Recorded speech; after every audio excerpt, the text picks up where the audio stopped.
The security situation in the Baltic is tense, and therefore it has been decided by Danish Parliament and Danish government to improve the capabilities of Danish defence, and this includes in the maritime domain. And of course this includes our maritime domain awareness.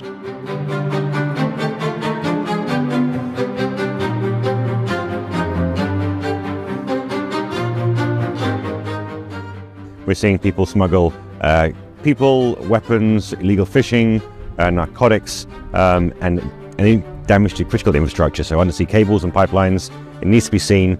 It's currently happening because no one's observing it. So what we're doing with Saildrone, fitting with sensors, going to places, being eyes and ears where we previously didn't have eyes and ears.